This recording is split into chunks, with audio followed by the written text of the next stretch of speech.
यहोवा Elyon सृष्टिकर्ता मेरा पिता बन गया। यहोवा एलियोन सृष्टिकर्ता मेरा पिता बन गया। अब तो मैं सनात हूँ, अब तो मैं सनात हूँ। पिछले हफ्ते से एक वचन में बोल के शुरू किया था, उसी वचन को आज मैं कंटिन्यू करने वाला है। कुछ समय हम उस वचनों से सुनने के लिए जा रहे हो। प्रकाशित वाक्यों 21वां अध्याय का पहले वचन पिछले हफ्ते हम पढ़ा था। प्रकाशित वाक्यों 21 का पहले वचन और एक बार पढ़िए। फिर मैंने नया आकाश और नया पृथ्वी को देखा, क्योंकि पहले आकाश और पहले पृथ्वी जाती रही थी और समुद्र भी ना रहा। बस फिर मैंने नया आकाश और नया पृथ्वी को देखा। इस दिनों में हम प्रकाशित वाक्यों में लिखा हुआ उम्मीद से भरा हुआ उस वचनों से कुछ बातों हम सीख ले। उस जो वचन में बहुत होप, बहुत उम्मीद से, बहुत आशा से भरा हुआ एक वचन है। न्यू हेवन एंड न्यू अर्थ। परमेश्वर का वचन के आखिरी अध्याय में, this is the second last chapter of Bible. Bible का सेकंड लास्ट चैप्टर है। उस 21वें अध्याय में बहुत बड़ा एक वायदा परमेश्वर का आत्मा दे रहे, मैं क्या करूंगा, मैं नया आकाश और नया धरती को बनाने वाला है। नया आकाश और नया धरती को बनाने का जरूरत क्या है? क्योंकि जो आकाश और धरती परमेश्वर ने हमें दिया, उस धरती को हम बिगड़ा दिया। इस धरती में रह नहीं पाऊंगा, वैसे स्थिति बनाया। अब देखो, हम हमेशा कहते ये पूरा बदलना जरूरी है। एक बात, इस धरती के ऊपर दिन दिन पाप बढ़ते रहते। वचन में स्पष्ट रीति में लिखा है, धरती पुकार रही, धरती रो रही। हालेलुया। हमें प्रभु ने दिया हुआ धरती को हम क्या किया, बिगड़ा दिया। हम मतलब इंसान। एक साइड में पाप बढ़ते रहते, दूसरे साइड में इस धरती में प्रभु ने कुदरत का द्वारा दिया हुआ हर रिसोर्स को हम क्या किया, खराब कर दिया। नेचुरल रिसोर्सेस, जो समुद्र हो, जो नदियों हो, जो पहाड़ों हो, जो जंगलों हो, सबको इंसान क्या कर रहे, खराब कर रहे। और उस कारण से बहुत बड़ा विपत्तियों इंतजार में है। हम ऐसे कहना कभी कभी सुनते ग्लोबल वार्मिंग, दूसरा एक शब्द है green house gases, global warming. ये सभी बातों इंसान का गलत कामों का कारण से धरती के ऊपर इंतजार कर रहा हूं, विनाशों में। हालेलुया। परमेश्वर ने धरती को जब बनाया, ऐसे स्पेशल वातावरण इधर बनाया। इधर का जो टेम्परेचर, इधर का जो एटमॉस्फेयर, में जो कंडेंस, सब कुछ परमेश्वर ने एकदम परफेक्ट रेशियो में रखा था। अगर धरती थोड़ा सूरज से और दूर होते तो इधर टेम्परेचर कम होने वाला था और कोई इधर जी नहीं सकते था। और धरती और थोड़ा सूरज से नजदीक होते तो इस धरती में टेम्परेचर बढ़ने वाला था और लोग इधर जी नहीं सकते था। तो परफेक्ट टेम्परेचर, एक इंसान रह पाओगा वैसे परफेक्ट टेम्परेचर इस धरती के ऊपर सेट किया, उतना ही दूर में धरती को रखा। दूसरा बात, इस धरती में इंसान को पानी का सुविधा दिया। धन्यवाद ईश्वर। मंगल ग्रह में अभी वैज्ञानिक लोग क्या करते, बहुत परिवेशन करते, बहुत रिसर्चर्स करते, एक्सप्लोरेशन करते। उनका सोच क्या है मालूम है? अगर मंगल ग्रह में पानी रहते तो उधर जाके रह सकते था, लेकिन अभी तक फाइंड आउट किया नहीं। इंसान रहने का वातावरण कोई भी ग्रह में नहीं है। जो आकाशमंडल का अर्थ क्या है? एटमॉस्फेयर। जो एटमॉस्फेयर प्रभु ने हमें दिया, उसमें जो ऑक्सीजन इंसान के लिए चाहिए, जो ऑक्सीजन और हर तरह का जो हालेलुया एटमॉस्फेयर कंटेंट सही रेशियो में परमेश्वर रखा, इंसान को जी पाओगे वैसे। और इस जो आकाश मंडल में प्रभु ने ऐसे एक सुरक्षा कवच भी बनाया था, उसको कहते ओजोन लेयर कहते, ozone layer. Ozone layer oxygen होते हैं ना, ऑक्सीजन का ही एक आइसोटोप है, हालेलुया। ऑक्सीजन का ही एक भिन्न रूप है ओजोन लेयर, हालेलुया। परमेश्वर ने क्या किया मालूम है? इस धरती का प्रोटेक्शन के लिए एक लेयर, एक ओजोन लेयर रखा था। उस ओजोन लेयर का काम क्या था? जो सूर्य से आ रहे जो प्रकाश रश्मियों में, उसमें हानिकारी काफी रेस रश्मियों धरती का ओर आ रहे, हानिकारी, वो अपना शरीर के लिए हानि पहुंचाने वाला है। तो ओजोन लेयर का काम था धरती के ऊपर आकाश मंडल में उस हानिकारी सारे क्या बोलते रेस को रुका के रोके इंसान को, ना तो धरती को सुरक्षित रखना ओजोन लेयर का काम है। परमेश्वर ने अद्भुत तरीके में धरती को बनाया है। अभी इंसान का निर्बुद्धि कामों का कारण से, इंसान का गलत कामों का कारण से इधर पोल्यूशन बढ़ रहे, इधर का हवा क्या हो रहे? खराब हो रहे, हालेलुया।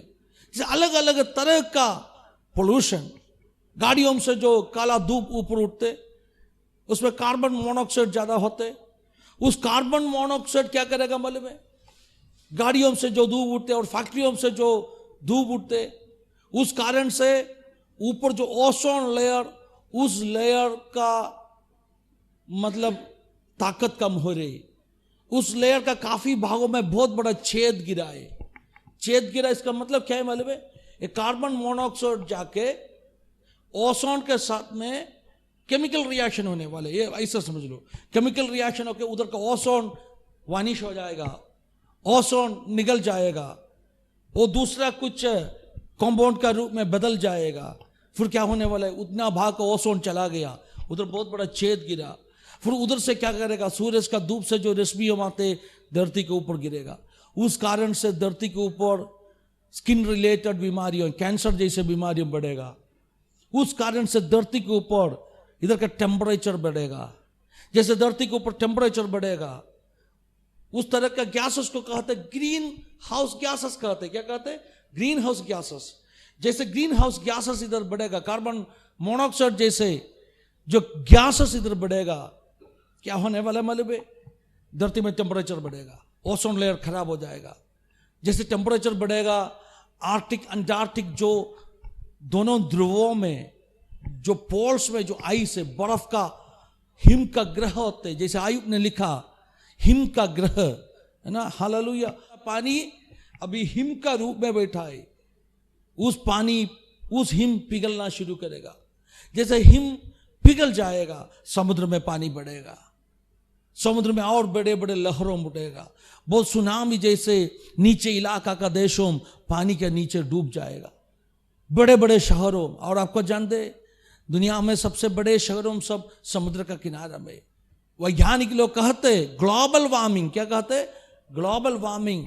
धरती के ऊपर टेम्परेचर बढ़ेगा और कुछ साल के अंदर क्या होने वाला है? ये पूरा बर्फ पिघल के पानी बटने वाला है, धरती वापस डूब जाने वाला है। ये वैज्ञानिक लोगों का डर है।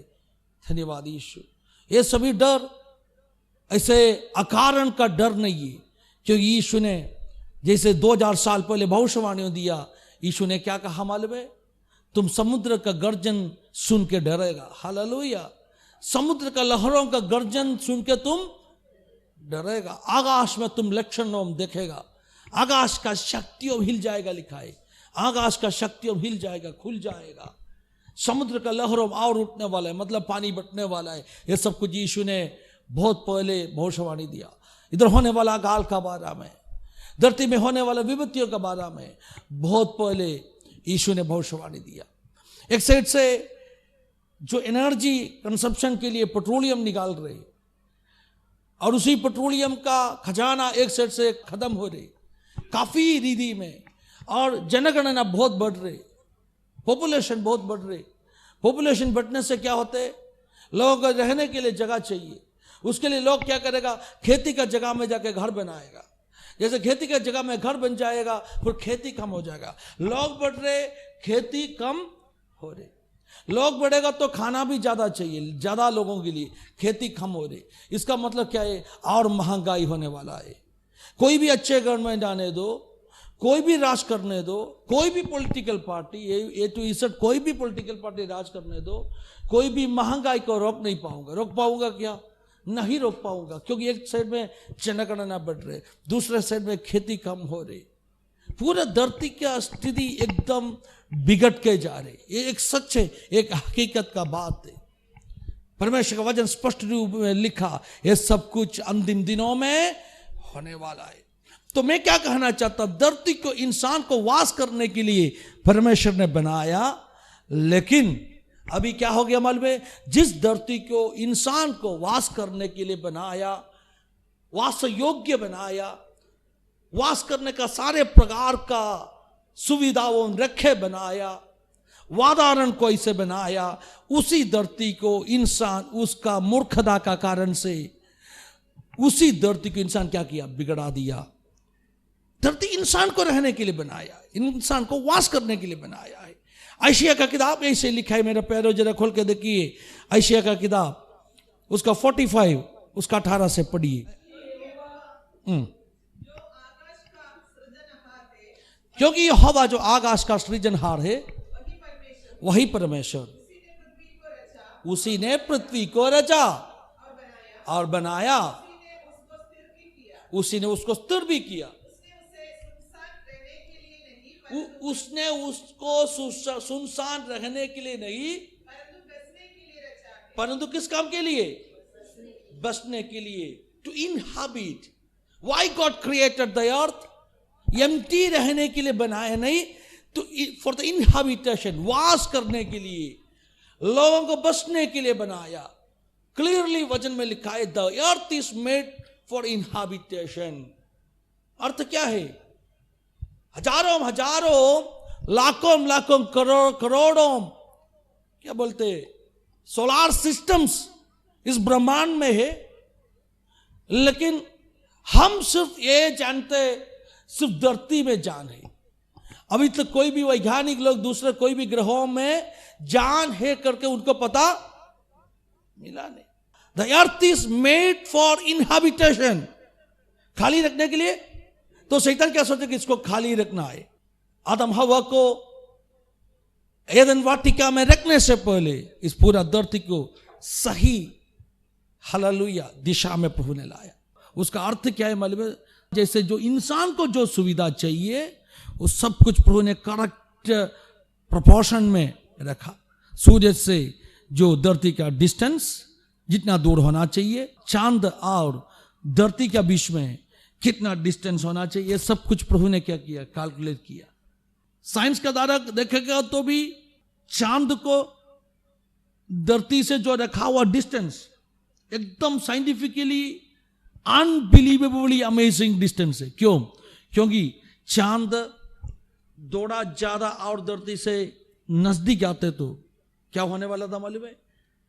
जैसे टाइडल वेव्स, हाइटेड ज्यादा होने वाला था। हाइटेड होने का कारण क्या है? जैसे धरती को एक ग्रेविटेशनल फोर्स है, एक गुरुत्व आकर्षण है, वैसे चांद को भी एक गुरुत्व, चांद धरती के पानी को ऊपर खींच रहे, इसलिए पानी समुद्र में बढ़ रहे, और चांद उस पोजीशन छोड़कर जाएगा, पानी धीरे धीरे नीचे आ जाएगा, लो टाइड बन जाएगा।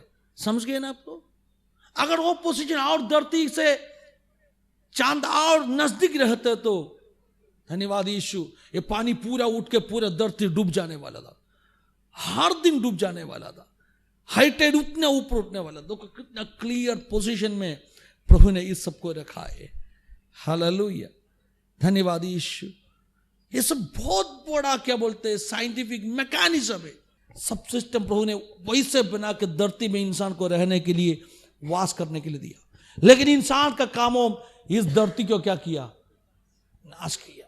बाइबल क्लियरली लिखा है, इंसान ने वैसे कामों किया करके बाइबल क्लियरली लिखा है। प्रकाशित वाक्य 11 का 18, जातियों ने क्रोध किया, हाँ,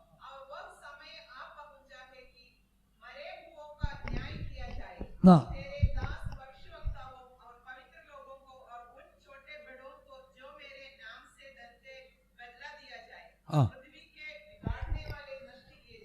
ध्यान से पढ़ो, आखिरी में क्या लिखा है? पृथ्वी को बिगाड़ने वालों को नष्ट किया जाए। पृथ्वी को बिगाड़ने वाला लोगों को प्रभु क्या करेगा? नष्ट करेगा। कुछ ट्रांसलेशन में इसे लिखा है, पृथ्वी को बिगाड़ने वाला को मैं नष्ट करेगा, परमेश्वर नष्ट करेगा। पृथ्वी को कैसे बिगाड़ा? वास करने के लिए, इंसान को रहने के लिए god created this earth for inhabitation. वास करने के लिए परमेश्वर बनाया इस धरती को, अभी बिगाड़ दिया, अभी वास योग्य नहीं है। इधर का हवा को खराब कर दिया, इधर का पानी को खराब कर दिया, इधर का टेम्परेचर सिस्टम अभी अलग हो गया। एक एक साल टेम्परेचर बढ़ते रहते, सही है ना? धन्यवाद यीशु, धन्यवाद यीशु। और भी खराब हो रहे, ऐसे पूरा बिगड़ गया। एक दुनिया में, एक संसार में, एक धरती के ऊपर हम जी रहे। कौन बिगाड़ दिया? वचन में लिखा है, इंसान बिगाड़ दिया। और परमेश्वर ने प्रकाशित वाक्यों में क्या बोला? जो धरती को बिगाड़ा उसको मैं नाश करेगा। अभी मैंने क्या बोला? धरती बिगड़ गया, इसलिए नया धरती का जरूरत है। नया आकाश को बनाना पड़ेगा, क्योंकि इस धरती में आगे लोग जी नहीं पाऊंगा। इस आकाश को बदलना पड़ेगा। क्यों आकाश को बदलना पड़ेगा? क्योंकि ये जो आकाश का मतलब क्या है? ये एटमॉस्फेयर है ना, पूरा पोल्यूटेड है।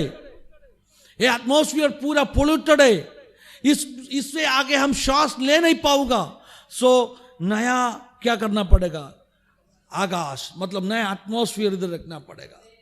बिगड़ा हुआ इस धरती को बदल के शुद्ध करना पड़ेगा। वचन में क्या लिखा है? इस धरती को परमेश्वर क्या करेगा? शुद्ध करेगा। शुद्ध करके नया धरती बनाएगा, नया आकाश बनाएगा। ये बहुत बड़ा उम्मीद देने वाला वचन है। और परमेश्वर का वचन में, बाइबल में आखिरी पुस्तकों में क्या लिखा है? I will give you new heaven and new earth. नया आकाश और नया धरती, नया पृथ्वी में देने वाला है। हालेलुया। यूहन्ना बोल रहे, मैंने देखा नया आकाश और नया धरती को देखा। बहुत बड़ा आशा है। दुनिया के लोगों को जानता नहीं है कैसे ग्लोबल वार्मिंग को हैंडल करेगा। वैज्ञानिक लोग बहुत डिस्कशन कर रहे, वैज्ञानिक लोग उसमें रिसर्च कर रहे, पोल्यूशन को कैसे कम करेगा, बहुत डिस्कशन हो रही। हालेलुया। ये सारे मुसीबतों से कैसे दुनिया को बचाएगा उसका बारे में डिस्कशन हो रही। लेकिन परमेश्वर का वचन में सॉल्यूशन लिखा है। सॉल्यूशन क्या है? जीसस, यीशु ने क्या करेगा? जो सृष्टि करता, ही इज द क्रिएटर। मैं बोलना चाहता हूं, हम बिगाड़ दिया, लेकिन किसका जिम्मेदारी है सुधारने का? हालेलुया, परमेश्वर का जिम्मेदारी है। इंसान बिगाड़ दिया, सृष्टि बिगाड़ दिया, अभी सृष्टिकर्ता क्या करेगा? उसको सुधारेगा। पहले धरती में स्वर्गदूतों रहते था, और स्वर्गदूतों के कारण से धरती श्रापित हो गया, धरती सुनसान पड़ा था। धरती का ऊपर पानी से भरा हुआ था। उस धरती को प्रभु ने क्या किया? सुधारा, इंसान को वास करने के लिए दिया। वो इंसान भी क्या किया? इस धरती को बिगाड़ दिया। वापस प्रभु क्या करेगा? इस धरती को सुधारेगा। सुधार के ऐसे प्रजाओं को उधर वास करने के लिए देगा जो धरती को वापस नहीं बिगाड़ेगा। सबके लिए एक सोल्यूशन परमेश्वर का वचन में रखा है मेरा प्यारो। नया आकाश और नया धरती आने वाला दिनों में उस भागों हम सीखने वाला है। लेकिन एक ही बात मैं आज बोल के प्रार्थना करना चाहता। आजकल मैं बोला नॉर्थ कोरिया के बारे में काफी बातों हम सुन रहे। लोग बोल रहे तीसरा महायुद्ध, विश्व महायुद्ध होने का समय आ गया है। लेकिन जो परमेश्वर का वचन सिखा हुआ एक परमेश्वर का दास का रूप में मुझे परमेश्वर का वचन से मिला हुआ एक समझ, एक अंडरस्टैंडिंग में आपको बोलना चाहता हूं। नॉर्थ कोरिया का नेता कितना भी बड़ा होने दो, तीसरा विश्व महायुद्ध नॉर्थ कोरिया का साथ में होने वाला नहीं है। क्योंकि परमेश्वर का वचन में तीनों विश्व महायुद्धों का बारे में कुछ भविष्यवाणियों दिया है। तीनों विश्व महायुद्धों का बारे में कुछ भविष्यवाणियों, पहले का 2 विश्व महायुद्धों का बारे में दिया हुआ भविष्यवाणियों एकदम क्लियरली पूरा हो गया। तो तीसरा विश्व महायुद्ध के बारे में भी परमेश्वर के वचन में जो लिखा हुआ भविष्यवाणी जरूर पूरा होने वाला है। उस भविष्यवाणी में नॉर्थ कोरिया का साथ में अमेरिका का युद्ध नहीं है। और नॉर्थ कोरिया का साथ में अगर युद्ध हुआ तो भी, मैं बोला नहीं युद्ध होने वाला नहीं है, क्योंकि छोटा छोटा बहुत सारा युद्ध होने वाला है। जैसे अमेरिका और इराक का बीच में कुवैत इराक वार हो गया, वो भी युद्ध था। दुनिया का लोग क्या बोला मालूम है, उस जो युद्ध विश्व युद्ध का कारण बनने वाला है, लेकिन परमेश्वर का वचन जानते था वैसे लोग बोला ना ही बनने वाला है, क्योंकि परमेश्वर का वचन में इराक के साथ में अमेरिका का युद्ध के बारे में, विश्व युद्ध के बारे में लिखा नहीं। उसके बाद में अफगान में युद्ध हो गया। हकीकत में एजकियल चैप्टर 37, एजकियल चैप्टर 38, एजकियल चैप्टर 39, ये 3 चैप्टर में 3 विश्व युद्धों के बारे में भविष्यवाणी दिया है। एजकियल 37, 37, एजकियल 38 और एजकियल 39, ये 3 चैप्टर्स में, ये 3 अध्यायों में भविष्य में होने वाला युद्धों के बारे में एजकियल भविष्यद्वक्ता ने भविष्यवाणी दिया। 37 में क्लियरली एजकियल ने कहा पहले का जो युद्ध होएगा, हड्डी हड्डियों होके पड़ाए इसराइल का प्रजा एक बनने वाला है। हड्डी हड्डियों के तितर फितर होके पड़ाए इसराइल का प्रजा एक बनने वाला है। उनको एक शरीर मिलने वाला है, उनको एक बॉडी मिलने वाला है, लेकिन जान तभी नहीं मिलेगी, उनको एक बॉडी मिलने वाला है। क्या हो गया मतलब फर्स्ट वर्ल्ड वॉर में, सबसे बड़ा फर्स्ट वर्ल्ड वॉर का एक रिजल्ट था, पहले विश्व महायुद्ध का एक रिजल्ट था, इसराइल को एक बॉडी मिला। तो विश्व महायुद्ध, पहले विश्व महायुद्ध का सबसे बड़ा रिजल्ट है साइनिस्ट मूवमेंट एक बॉडी बन गया, साइनिस्ट मूवमेंट एक शरीर बन गया। तितर फितर होकर दुनिया का चारों कोना में पड़ा था, हड्डी हड्डियों होकर पड़ा था, उस सारे हड्डियों साथ में मिलके एक बॉडी बन गया, लेकिन जान आया नहीं। और जब मैं क्या लिखा है मालूम है, पहले का भूकंप जब होने वाला है, हड्डी हड्डियों से मिलके एक शरीर बनने वाला है, उसमें मांस आने वाला है। लेकिन दूसरा भूकंप, दूसरा जो शब्द आया, हवा बहना शुरू किया और इस शरीर में जान आया। हमको जानते सेकेंड वर्ल्ड वॉर, और दूसरा जो संभव है वो जो सेकेंड वर्ल्ड वॉर हो गया, क्या हो गया मालूम है, जो शरीर बन गया था, जान नहीं था, उस इसराइल को खुद का देश मिला। 37वां अध्याय में उस बातों को लिखने के बाद में चैप्टर 38 में और एक युद्ध का बारे में कहा है, गोग मागोग युद्ध कहते उसको। मागोग करके मतलब क्या है मालूम है, गोग देश का अधिपति होते, द लैंड ऑफ गोग होते। उस युद्ध तीसरा विश्व महायुद्ध। और वचन पढ़ने वाला परमेश्वर का बच्चों को जान दे, उस तीसरा विश्व महायुद्ध होने से पहले कलीसिया धरती से जाने वाला है। जब तक कलीसिया धरती में रहेगा उस तीसरा युद्ध होने वाला नहीं है। तीसरा विश्व युद्ध के साथ में जुड़ा हुआ अगले घटना है यीशु विरुद्ध का राज है, एंटी क्राइस्ट। तो अगर तीसरा विश्व महायुद्ध अभी होते तो इसका मतलब एंटी क्राइस्ट जल्दी, तो हम कैलकुलेट कर पाऊंगा कितना समय के अंदर एंटी क्राइस्ट आएगा, तो यीशु का आगमन भी हमें कैलकुलेट कर पाऊंगा इतना साल के अंदर यीशु। वचन में क्या लिखा है, यीशु का आगमन का कैलकुलेशन कभी भी हम कर नहीं पाऊंगा। इसलिए क्या मैं बोलना चाहता मालूम है, तीसरा विश्व महायुद्ध कोरिया का ये जो बातों में नहीं है, होने वाला नहीं है। लेकिन तीसरा विश्व महायुद्ध किसके साथ में? एजकियल चैप्टर 38 और 39 में लिखा है इसराइल का साथ में। किसके साथ में? इसराइल का साथ में। एक साइड में इसराइल, दूसरे साइड में बाकी अरब देशों, रशिया जैसे देशों, जो ईस्टर्न कंट्रीज, जो पूर्व देशों, सब इसराइल का विरुद्ध में युद्ध करने के लिए जाएगा। दूसरा साइड में इसराइल को मदद करने के लिए ब्रिटेन और उनका बाल सिंहोम, ब्रिटेन का बाल सिंहोम करके एजकियल लिखा। ब्रिटेन का बाल सिंहोम कौन कौन है? अमेरिका ब्रिटेन का बाल सिंह है, फ्रांस जैसे, इटली जैसे, जो यूरोपियन कंट्रीज, जो वेस्टर्न कंट्रीज, वो सब क्या करेगा? इसराइल को सपोर्ट करेगा। ये तीसरा विश्व युद्ध है। तो मेरा कहने का मतलब क्या है मालूम है? देखो, परमेश्वर के वचन में लिखा हुआ भविष्यवाणी पूरा होने वाला है, लेकिन अभी जो हो रहे घटनाओं विश्व युद्ध नहीं है।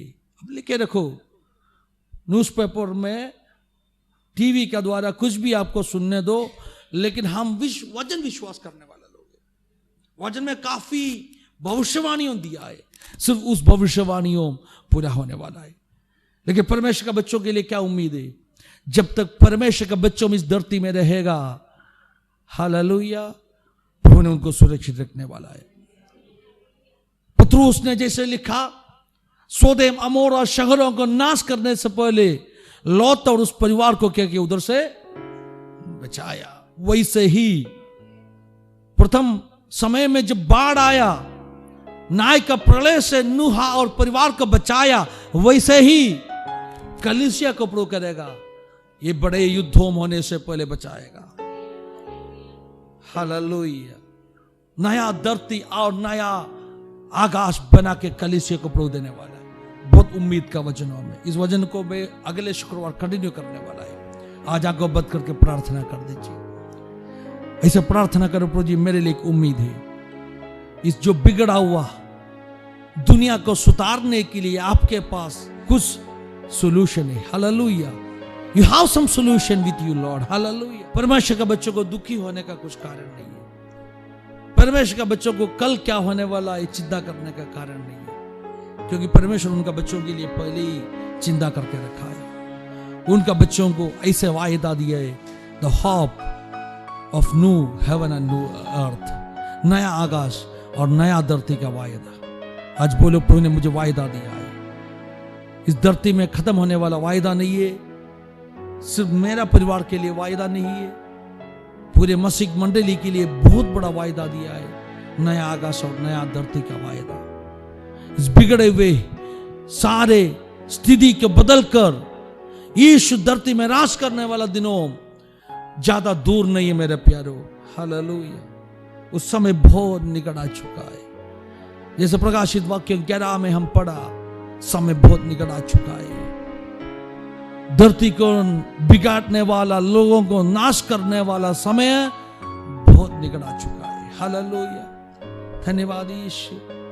हालेलुया। सभी लोग मिलकर प्रार्थना करेंगे, एक क्षण में नम्र करेगा। मेरे प्यारो, इतना बड़ा वायदा परमेश्वर का बच्चों के लिए प्रभु ने दिया, कलीसिया के लिए दिया। हमें स्थिर होकर इस वायदों को प्राप्त करना जरूरी है। इतना बातों जानने के बाद में हमसे किसी को भी ये आशीष नष्ट होना नहीं है। नाश होने वाला का झुंड के साथ में नाश होने के लिए हमें प्रभु ने बुलाया नहीं, लेकिन नया धरती, उस धरती में वास करने के लिए, बसने के लिए प्रभु ने हमें बुलाया है। जैसे पौलुस ने कहा, इब्रानी की किताब में जैसे कहा, हम नाश होने वालों का झुंड में नहीं है। जब परमेश्वर नाश करेगा, नाश होने वाला का झुंडों में नहीं है, हम विश्वास करके उद्धार पाने वाला का झुंडों में। विश्वास में स्थिर रहो। जैसे इधर क्या मिला क्या नहीं मिला, चंगाई मिला ना मिला, आर्थिक छुटकारा मिला ना मिला, वो बड़े बात नहीं है, लेकिन सारे धरती उसका अंतिम समयों से बहुत निकट आ चुका है। नाश का ओर चल रहे, उस समय बहुत निकट आ चुका है। उस विनाश से अपना बचाने के लिए विश्वास में स्थिर रहो। हालेलुया। हालेलुया। छोटे छोटे बातों का पीछे जाके हमें बड़े आशीष को भूल जाना नहीं है। छोटे छोटे नुकसानों के बारे में सोच के निराशित होके प्रभु से दूर चला जाएगा तो ये जो बड़े आशा उम्मीद हमें दिया, उस उम्मीद हमें नष्ट होने वाला, ऐसे कभी होना नहीं है। हालेलुया। आंखें बंद कर दीजिए, हम प्रार्थना करेंगे। Everybody pray together, everybody pray together. साथ में प्रार्थना कर दीजिए। ऐसे प्रार्थना करो, प्रभु जी आपका आगमन के लिए तैयार होने के लिए मुझे मदद कर दीजिए।